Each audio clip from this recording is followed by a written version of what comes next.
नमस्कार, मैं हूँ वीरेंद्र सिंह राठौड़ और तफरी करते करते आप पहुँचा हूँ मैं ये हवा का दिलीप क्लब प्रांगण है।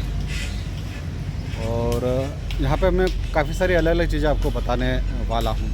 सबसे पहले तो मैं आपको ये बताता हूँ कि किस तरह से सरकारी रुपयों का दुरुपयोग किया, किस बर्बादी होती, दुरुपयोग नहीं, किस तरह सरकारी रुपयों की बर्बादी होती है उसकी आपको समझाता हूँ। सामने आपको जो दिखाई दे रहा है ये पहले कभी दिलीप क्लब हुआ करता था और बाद में इसे जनजाति संग्रहालय बनाया गया, लेकिन आज तक संग्रहालय के नाम पर यहाँ पर अंदर कुछ भी नहीं है शायद, क्योंकि हमेशा यहाँ पर ताला मिलता है, जो कमरे हैं वो बंद मिलते हैं। तो आदि इस जनजाति संग्रहालय में अंदर भीतर क्या है किसी को नहीं पता है। बाहर ज़रूर एक शिलान्यास बोर्ड है जिस पर लिखा गया है कि तब के प्रभारी मंत्री विश्वास सारंग ने इस आदिवासी जनजाति संग्रहालय का लोकार्पण किया था। अब सवाल ये है कि जब यहाँ पर जनजाति संग्रहालय बनाना था तो फिर इसी के ठीक सामने ये स्केटिंग के लिए ये ट्रैक बनाने की क्या ज़रूरत थी, इसके ऊपर खर्चा क्यों किया गया। क्योंकि अब जब यहाँ लोग पहुँच रहे हैं तो आप देखिए बारिश में दिक्कत ये आ रही है कि इस स्केटिंग ट्रैक की वजह से जल भराव हो रहा है, कीचड़ हो रहा है। सामने जहाँ पर आपको जनजाति संग्रहालय दिख रहा है वहीं पर रेलवे बुकिंग कार्यालय भी है। लोग सुबह यहाँ पे पहुँचते हैं, उन्हें काफ़ी दिक्कतों का सामना करना पड़ रहा। वाहन अंदर नहीं ला सकते, लेकिन जो अंदर लेके आ रहे हैं पैदल भी आ रहे हैं, तो कीचड़ यहाँ काफ़ी मात्रा में है और जिस वजह से उनको परेशानी हो रही है। तो सवाल ये है कि जब ये जनजाति संग्रहालय था तो उसके सामने ही ये स्केटिंग ट्रैक बनाने की क्या आवश्यकता पड़ गई। और उससे भी कमाल की ये बात यह है कि अब तक यहाँ पर कभी किसी ने अभी तक तो स्केटिंग करते किसी को नहीं देखा। ये ठीक वैसा ही है जैसे खेल विभाग और खेल एवं युवा कल्याण विभाग ने केवल एक IPS अधिकारी की जिद के आगे 25 लाख का लॉन टेनिस कोर्ट बना दिया DRP लाइन में, और वहाँ पर भी कोई खेलने नहीं पहुँच रहा है। तो केवल और केवल सरकारी रुपयों की बर्बादी। अब इसी सरकारी रुपयों की बर्बादी का एक और कारण बताता हूँ मैं आपको। ये सामने जो आपको दिखाई दे रहा है ये जनजाति संग्रहालय है, ये स्केटिंग ट्रैक है। सामने आपको जिला पुस्तकालय दिख रहा होगा और उसी के ठीक सामने ये मंच है। और इस मंच को कलेक्टर आशीष सक्सेना थे के वक्त में बनाया गया था, और ऐसे मंच लगभग सभी ब्लॉक में बनाए गए।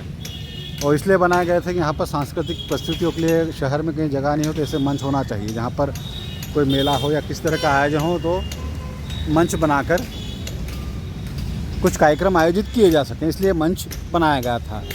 और इसकी लागत भी अच्छी खासी, करीब 7 से 10 लाख की लागत हो सकती है। अब देखिए एक और ये सरकारी रुपयों की बर्बादी का कारण, जब ये मंच बनाया गया तो फिर इस मंच के सामने इस स्केटिंग ट्रैक को बनाने की क्या ज़रूरत थी।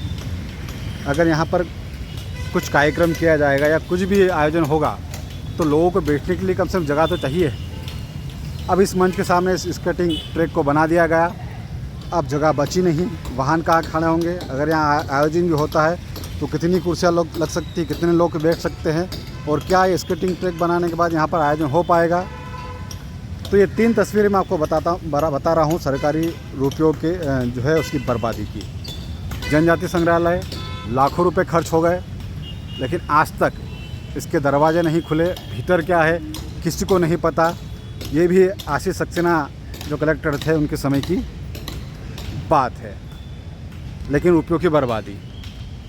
दूसरी तरफ आप देखें कि ये मंच बनाया गया कि शहर के लोग या दूसरे जो भी लोग हैं वो यहाँ पर आकर कार्यक्रम कर सके, मंच पर मंचीय प्रस्तुति दे सके, लेकिन ये भी रुपयों की बर्बादी, क्योंकि इसके सामने अब ये स्केटिंग ट्रैक बना दिया गया और जगह का जो है वो पूरा कह सकते हैं आप सत्यानाश कर दिया गया।